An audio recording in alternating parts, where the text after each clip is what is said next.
What is up, YouTube? How you guys doing? How is everybody? How is everybody in the chat? How you doing? I want to know. And actually, as usual, I want to know where you guys are watching from. Many people from everywhere in the world usually watch those live stream.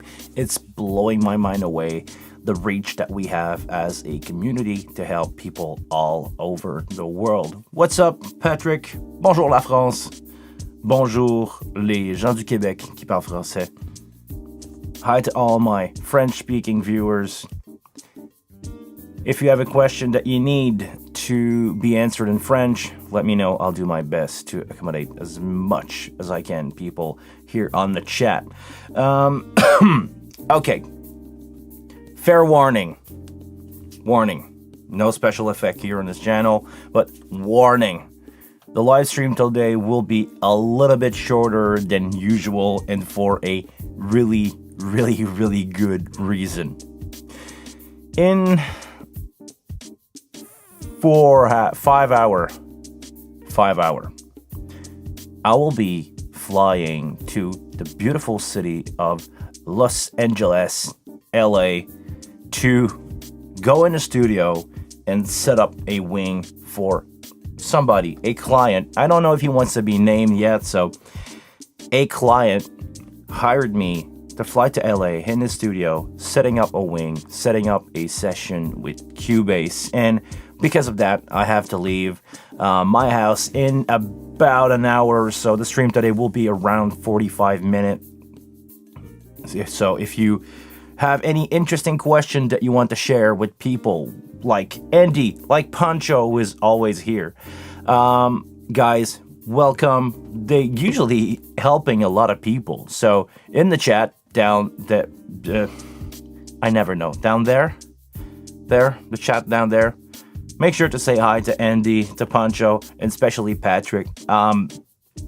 Just a side note about Patrick. He's doing a lot of software that you guys see on posted on Facebook page. Go check out his website, x32ram.com, x32ram.com. He's developing a lot of software that will help your wing to do more. I don't know how to explain it. Go check out his website. Make sure to go see what he has in store if you want to expand on your wing with a computer. But he's doing a lot of cool stuff, like having an option to record with the SD card inside the wing and having a computer control it like if it was a tape. So you're basically recording only with the console. You use a computer to do automation of track switching and stuff like that. But he's got a lot of cool software that also integrate really well with Reaper. If you are a Reaper user, you need to check out his stuff. So go check out Patrick's website. He's really helpful here around the channel. And it's just a way for me to thank him, to give him his shameless plug. Thank you, Patrick, for being around. Now, I got a question for Pancho. He asked me, what do you think about 4.9 firmware? I would say, what are we talking about here? Are we talking about X32? Is there a new X32 firmware that I'm not aware? Because I'm not using a lot of X32. Well, I'm using a lot of X32 right now, actually, I should say, but I'm not really up to date on that. So please let me know what's up with the new software for the X32, because it's pretty much wing related. You know, this is the wing. X32 and M32s are like cousins of the wing. A lot of people who use them together.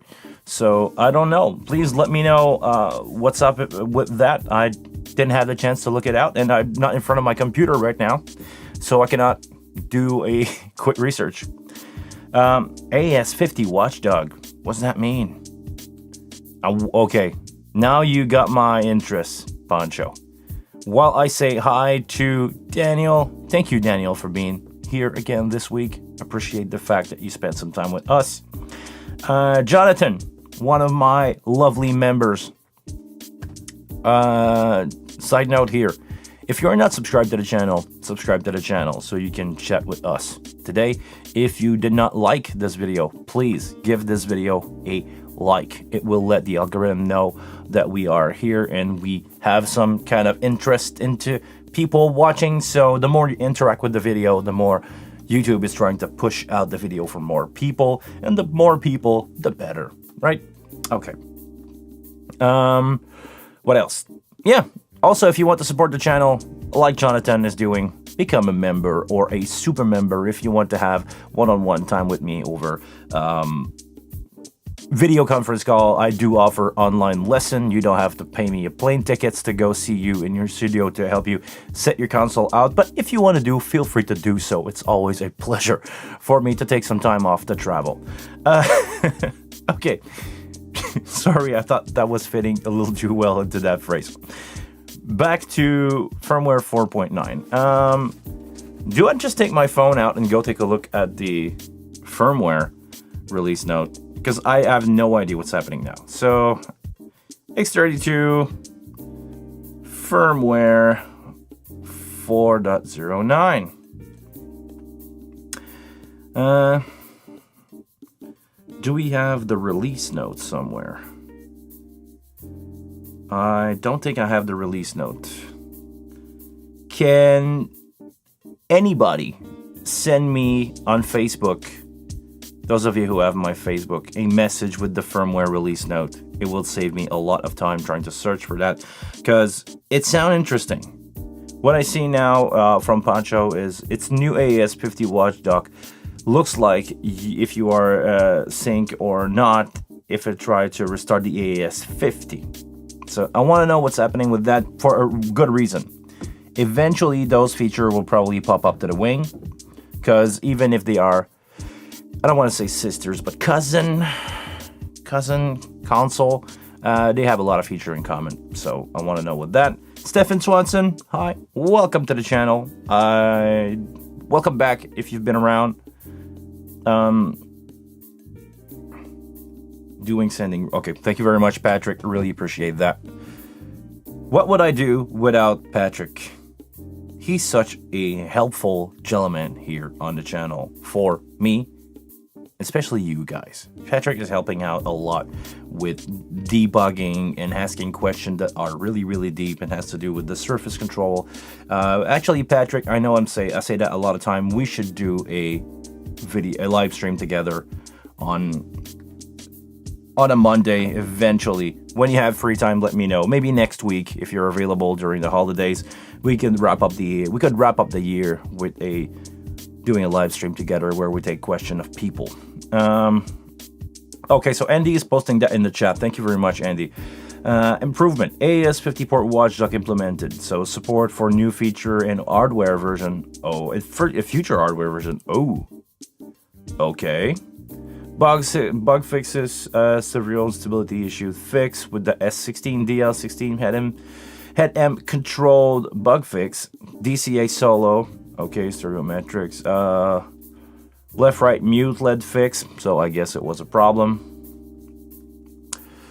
Okay, Patrick, maybe in January I will have some time, because in January, as much as I'm not a studio guy, I will be out in 2 cabins out in the wood doing recording session with bands. We're doing demos together. I will be there just to assist as a friend, a sound engineer. I'm not gonna be producing an album. We will just record some stuff together for demos for a band. But 2 lovely people asked me to do that, so I will do it for sure. Okay, so I want to know more in depth what's going on with Watchdog, because as much as I understand the concept a little bit, I'm not 100% sure of what we're talking about here. Restarting the AES-50. I'm no network expert. If somebody here is a network expert and can explain this to us, please do so. I would really like to know a little more about that, because I'm sure it's going to come up for the wing eventually.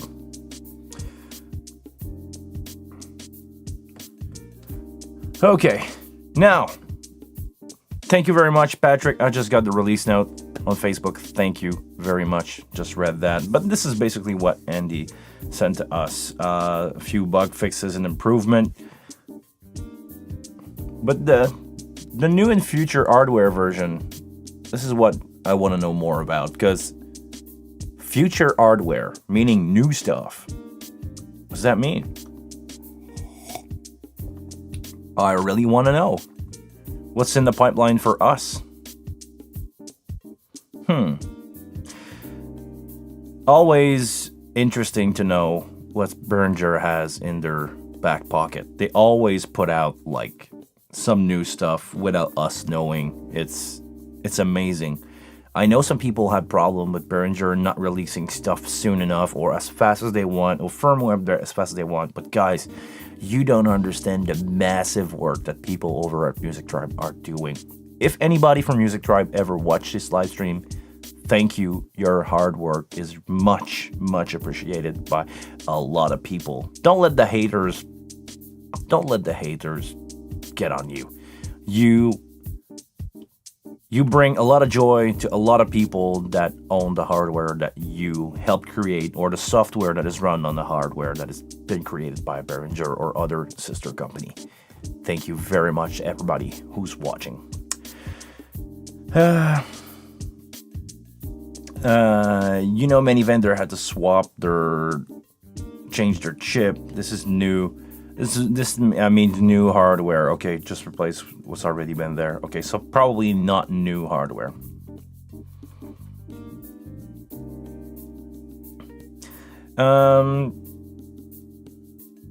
Question here from Stefan.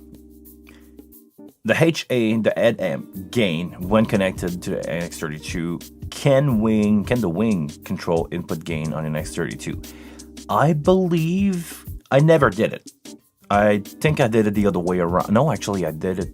I actually did it once. Just remember that one time I almost totally destroy a sound check on my iPad clicking by accident on the head M control coming from another AES50 port. Okay, Stefan. The way to do this will be on your X32. The one that you want to control the head amp of, you need to set in the menu. I don't have that here. I wish I could show you. Actually, is there a way to kind of show you on the wing itself? I don't think the wing has a head amp control, external head amp control. Maybe I'm wrong. Maybe it's in the setup. Hold on. Remote. No. Okay, one thing at a time. On the X32, if you go in the preamp page, I believe it's in setup in the last page at the end, or at the end for you, there's a little thing that you can select that would say head amp control. It could be local by default if nothing is set up, and after that, if you can select AES50A or AES50 port B. If you give control to whatever device is connected into AES port A, let's say that you're using a wing, you could control the head amp from the wing. On the X32, you will be left with a trim like we have on every single input of the wing. If I can show you, this is my microphone, this is my talkback microphone. I have actually two ways to play around with gain volume. Actually, you have the gain and you have the trim volume. I'd say trim volume. I'm using the wrong word here. You have the gain and the trim.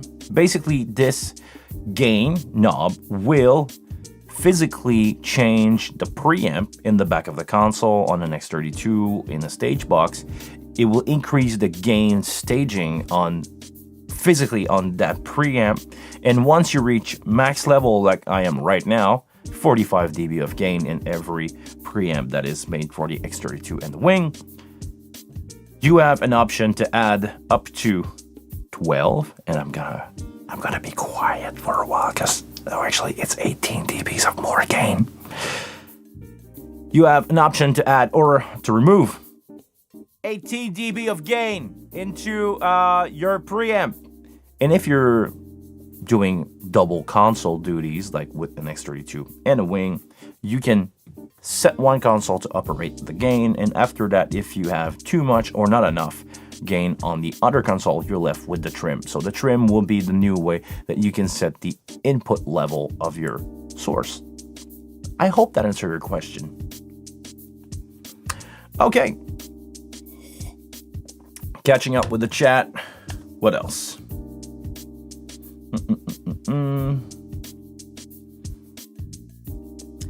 So, AES50 port watchdog implementation means it reset the AES50 port after some times when there was no link, which might help resolving some startup issues. Okay, interesting. So, a useful feature, but that run in the back. It's not like redundancy, or, well, actually, this is something that I wanted to have for a year, redundancy on Wing and X32, but that's probably never gonna happen. Support for the new feature and future hardware due to global chip shortage, the developer having to change various chip in these devices in order to keep production going. Yes, this is why I was saying my beautiful message to the lovely people over at Music Drive before. Don't give up, guys. You guys are amazing. That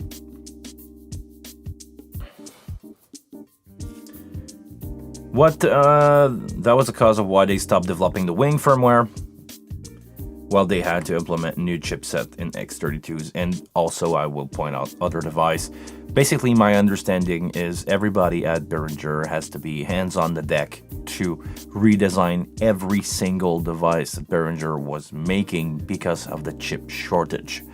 So this is why everything was delayed. This is why a lot of things were delayed. And add to that, because this, as surprising as it is, has nothing to do with COVID. The COVID lockdown is just another layer of, call it whatever you want, that was added to this problem. Because if my timeline is right, one of the big chip factory in China burned down in February of 2020, like a couple weeks before COVID hit. So, yeah, rough one, really rough one for a lot of major player like Behringer or other companies.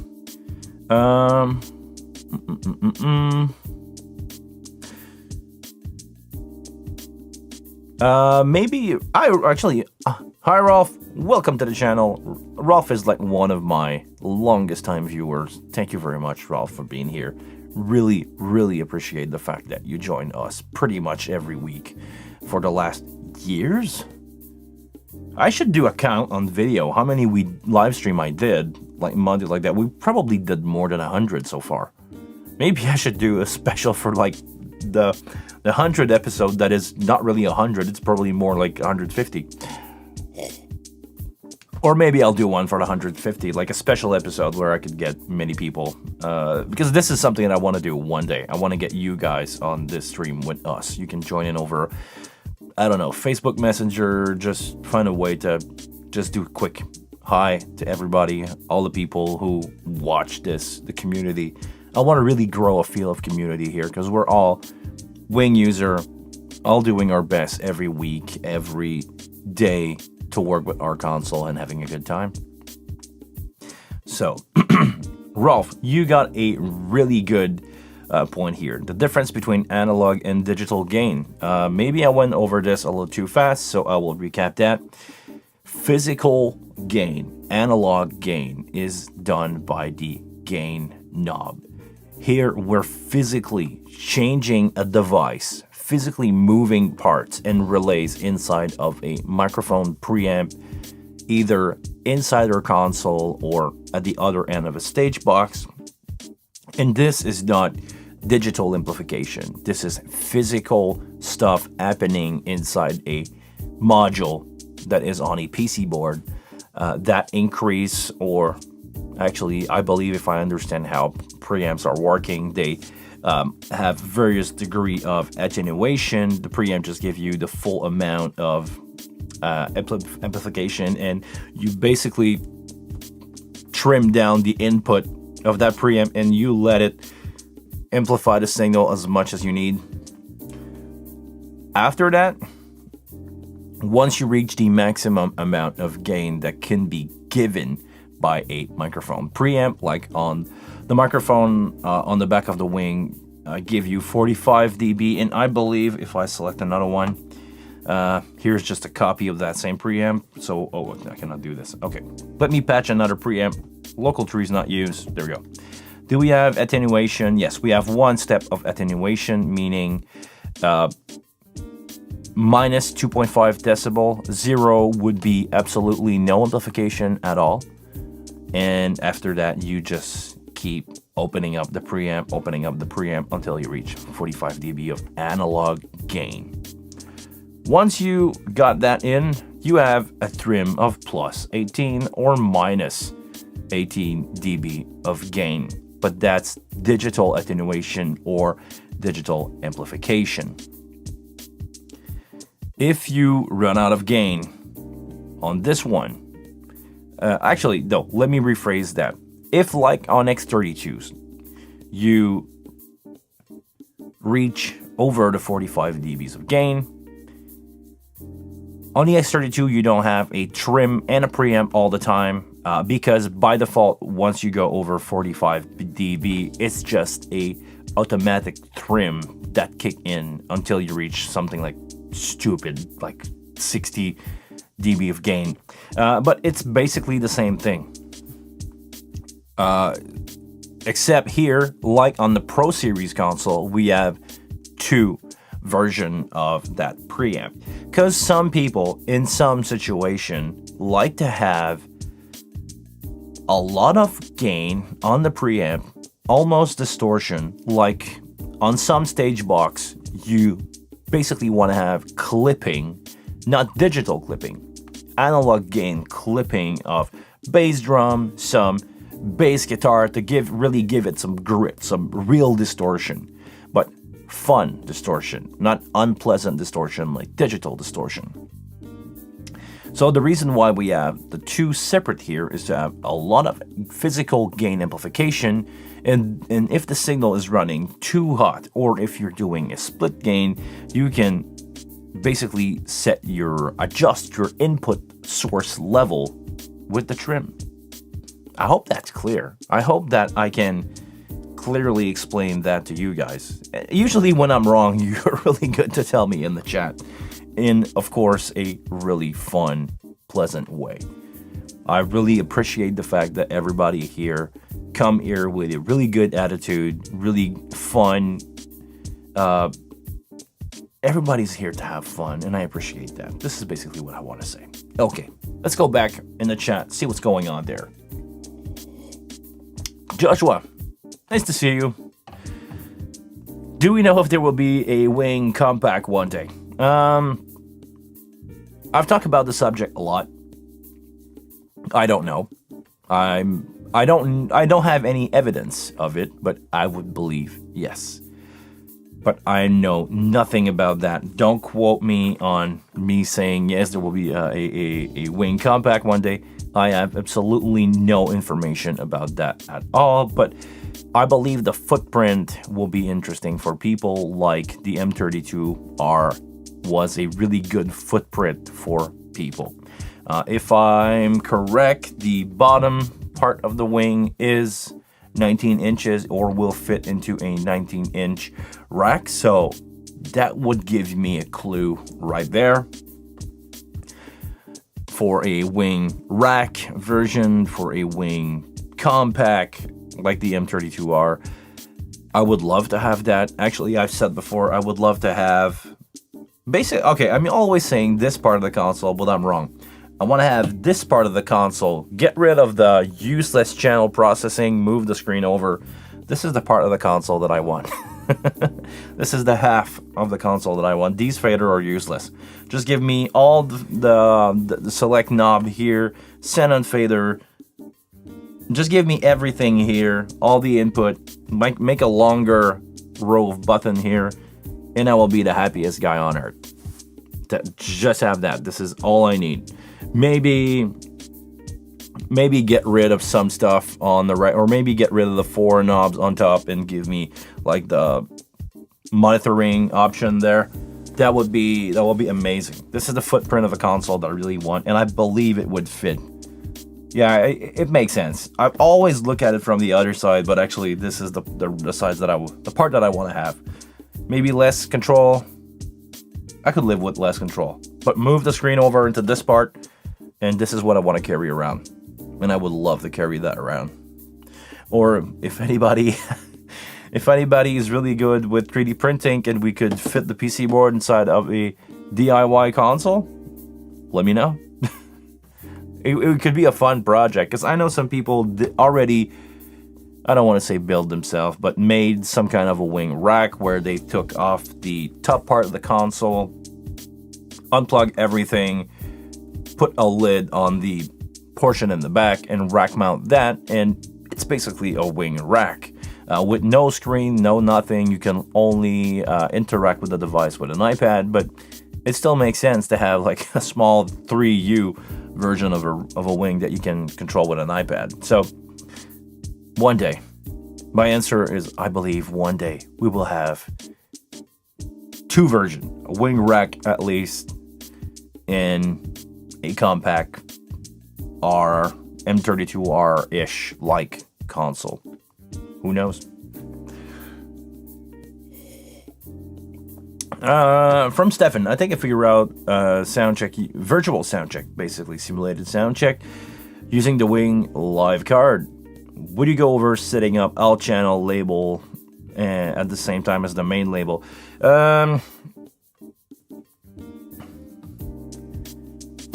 Basically, and I'm gonna say this at large. If you really want to have your stuff together on the Wing, you need to write down a lot. You need to write down what's going on in your W Live play when you are doing your W Live rec in the output menu here. Basically, you want to take time and set all your source. You want to write down all your source and everything that's coming in the console. Could be your AS50 input, USB. You want to take time to write that down so you avoid all the mistakes. W Live play. Take some time to write down what you have, and because once you start to switch thing around, let's say that you're doing a W Live, you're doing a W Live playback. Can you guys hear me? Hit the wrong button. Okay. When you start to playing around with playback and you flip the input, if your stuff is not labeled correctly, you probably did not assign your alternate input correctly, and this is where things just start to go like out of this world. Take time to set your source. Take time after that to make sure that when you patch your stuff in main and alternate channel, make sure that you label that correctly, and you will save you a lot of headache with the virtual sound check.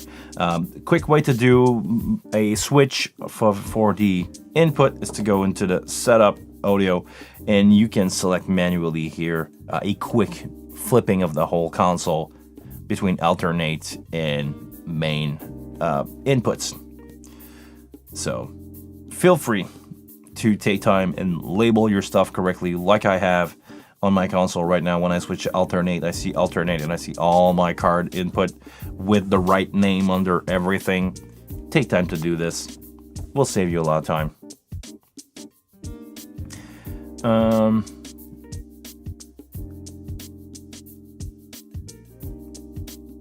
Maybe someday all mixers will be into 2-part, the brain and the console circuit.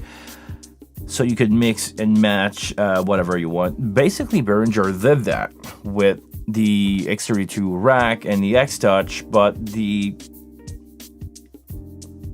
because the X-Touch was more orientated with the studio people and less with, having a physical interface for an X32 rack, there is some weird implementation there you do not have access to everything. But basically, Elinite did that many years ago, where basically all you buy is a control surface. All the DSP and processing is in the stage box.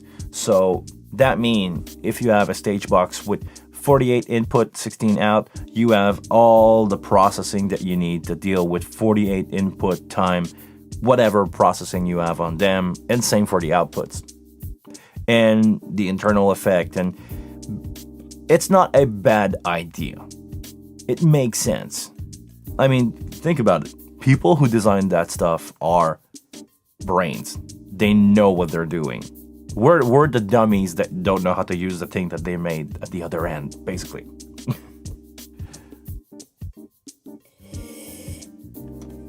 Do you mean write down on paper or just label in the wing? Label in the wing, because stuff will change. If you swap between your alternate and main input on the channel, if you only write the name on the channel itself of the console, not on the input, because let's go over naming for a second. If you write something here, like I have my kick, if I write kick on this channel, it will always display the name kick. If I write down the name, or actually if I don't write down the name, and I just wipe everything and I say look for the source, the name of the source, it will tell me what is the source of that channel, not the naming of that channel. Do I make sense? This is really confusing. Once I start to understand how source was working, and I understand the other layer that you have here that will display the name of the source, not the name of the channel, it's got really confusing really fast. So if I were to use the name of the source, like right now we're gonna do it on channel 1, let me change that source. I want this to be my local 5, because that's that preamp or that input. We're gonna call it a preamp because that preamp doesn't have any name. I don't have any name here on top of the channel, because in my naming setup I said link customization to source. Now if I go here in my routing menu, if I select 5, local input 5, this is what I assigned to that channel. If I name that and I said local 5 with I want to do a smiley face. Can I do a smiley face just for fun? Yes. With a smiley face. Close. Oh, it doesn't show. Oh, actually it is. Okay. If I go back to home, now it says local 5 with a smiley face on my channel 1. But if I ever change the channel or I flip the console to alternate mode, it will switch back to nothing because my card input 1 do not have a name. So if you didn't label your stuff correctly when you switch between your main and alternate input, your console will basically become blank because you don't know what you have there. Or if there is nothing, it will just be blank. If you switch it to main, the name on the channel will come back. But the confusing information come if you have a name. I'm just gonna call this one local just for fun. Can I close this? Okay, just press next channel. Okay, if I have a name and I do not have customization enable, when I switch between my bad, local 5 here, home.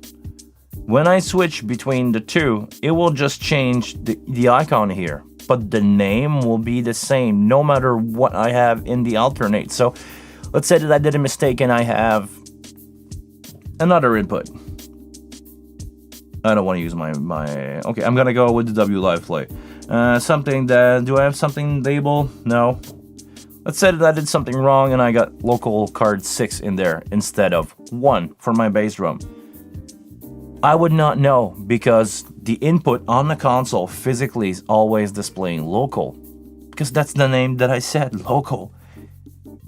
The naming scheme can be really confusing. Now I change that back to be the source. Come back here, my bad, there you go. I'm on alternate, I have nothing, I switch it back, the name of the channel changed to be local file with a smiley face. It's really confusing, I get it. This is why I said you need to label your stuff right. It will be such a time saver just to have label your stuff. Take some time, take half an hour. Go in the routing menu, set your source, write down your AS50 patch, write down your band, come in, do this for everything. Set your source, mono, stereo, some mid-side, like if anybody's really using that. You can do a lot of things from the routing menu. You can do some gain, you can do some polarity flip, you can set up a lot of stuff. Or you need to make your workflow simple to set a lot of stuff up before you start to assign source, not channel, source to channel, microphone preamp or USB return or whatever to channels. I know I will spend a lot of time in the next few days going over this. I will bring my GoPro camera and I will try to bring you guys along as much as I can in the studio setup because I have a lot of people asking me about studio setup and how it works, how to do it, how I'll do my best to explain basically what I just did to you. This is the process that I will do when I go to LA. I'm gonna make sure that I have a setup that will be labeled, that will have because the setup that I have there is a physical console preamps. We're going to use the 8 local preamp, the 8 line-in preamp with really good studio preamps. And I'm going to have an S16 for other stuff. I'm going to take time to label everything, even if it's S16 port, S16 preamp 1, S16 preamp 2. Local in 2, or if there's some stuff permanently assigned to those channels, I will take time to do this and label everything. It will make your workflow so much easier to work around the wing. This is why it gets so confusing so quick. Okay.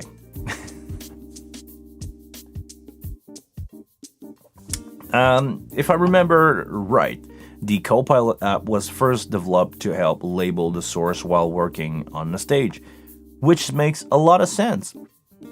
I've been a patch guy on huge festival like the Montreal Jazz Fest, Montreal's Francophonie, which is a international French, well, not only from France, but French from all over the world festival.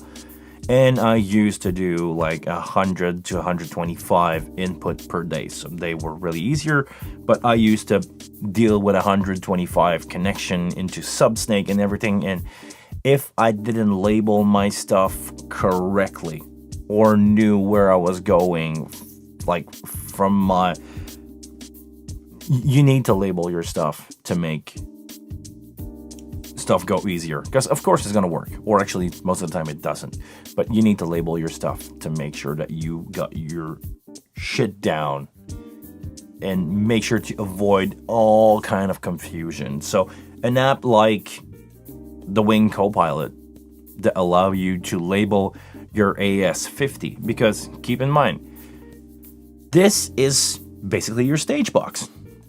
If you can tell, let's say that you're 3 people on a stage. You have a monitor engineer, a front of house sound engineer, and you're the patch guy. You're the one that is plugging all the mic, and your job is just to patch the drum, to plug the microphone, the kick into channel 1, the snare into channel 2. Can you say that on YouTube? I did. Hi, Chris. Good to see you, buddy. If you can label... I keep hitting my stuff. Sorry.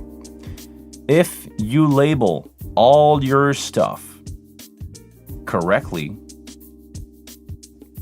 and you say, this is my... Well, actually, I have some kind of a basic patch there. Let's say that you tell to everybody that your kick is in channel 1, snare is in channel 2, hat, tom, floor, the bass guitar, the overheads. If you can let your front of house and monitor engineer know as soon as possible what is plugged where. Is that source mono? Is that source stereo? If you can tell them that before they even ask, when they try to build their show, when they try to build a show file correctly, they can just come here, grab whatever they want into every channel. Let's say we go back to our channel 1. Let's say, okay, first band is in AS50 port A, so I want to have everything. So I want to have my kick. After that, I want to have my snare into channel 2. I want to come here. I want to patch my snare into channel 2. He can decide without even asking you what he wants. Let's say, sometimes monitor engineer don't want to have the snare bottom. If you have a snare bottom mic, because most of the time, musicians don't like snare bottom mics. Drummers don't really like them because they're not used to hear all the brush from down the snare. As an example, don't use it, don't patch it, but you don't have to ask. It's already displayed in front of you, so you know. It's 100% about structure, guys. If you cut your stuff together, if you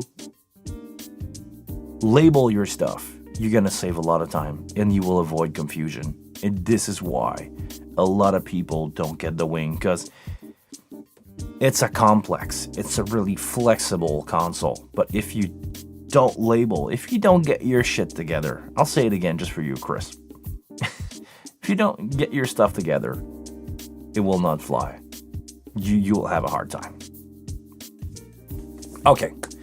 On that note, it's about 2:15. Guys, thank you very much for being here. I hope somebody learned something today.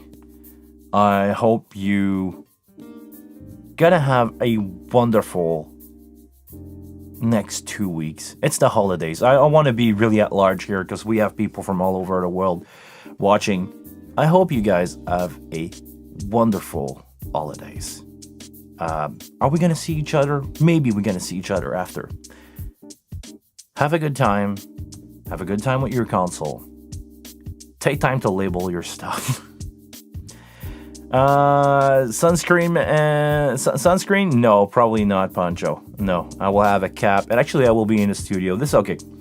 I have 2 minutes left. Let's do 2-minute talk. This is the funny thing. I just did a tour, 3-day in New Brunswick.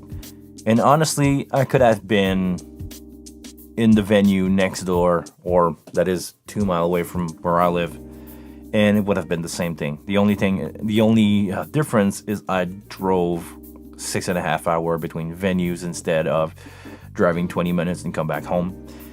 That's the bad thing about traveling. I have some time off in LA, but most of my time will be spent in between four walls in a studio in front of a console, exactly like I'm doing right now. But I will try to take some time off of LA. If you're around LA and you wanna have a alcoholic beverage, I'm gonna try. I don't know what's gonna happen. I'm gonna try to reach the Whiskey A Go-Go. It's a legendary bar that I've heard of from my rock and roll favorite bands, and I'm gonna try to have a beer at the Whiskey probably on Friday. So if you guys are around, or maybe Tuesday if you guys are around LA and you want to have a chat, hit me up on my email, hit me up on Facebook. I'm not really that hard to reach. They need a wing at the whiskey? Probably not. I'm gonna guess they have a really good console over there. Or maybe not. We have the same kind of place here in Montreal. It's called the Foufs. This place has been really famous for like band like Green Day who played there, Nirvana played there, and every time that I go there, let's just say that I bring my wing because their console is really old. Punk rock attitude, right? Coffee's done. Time to pack my things and go. Guys, thank you. Thank you very much for being with us today. Have a safe holiday. Be healthy. And I will see you one more time before the year's end.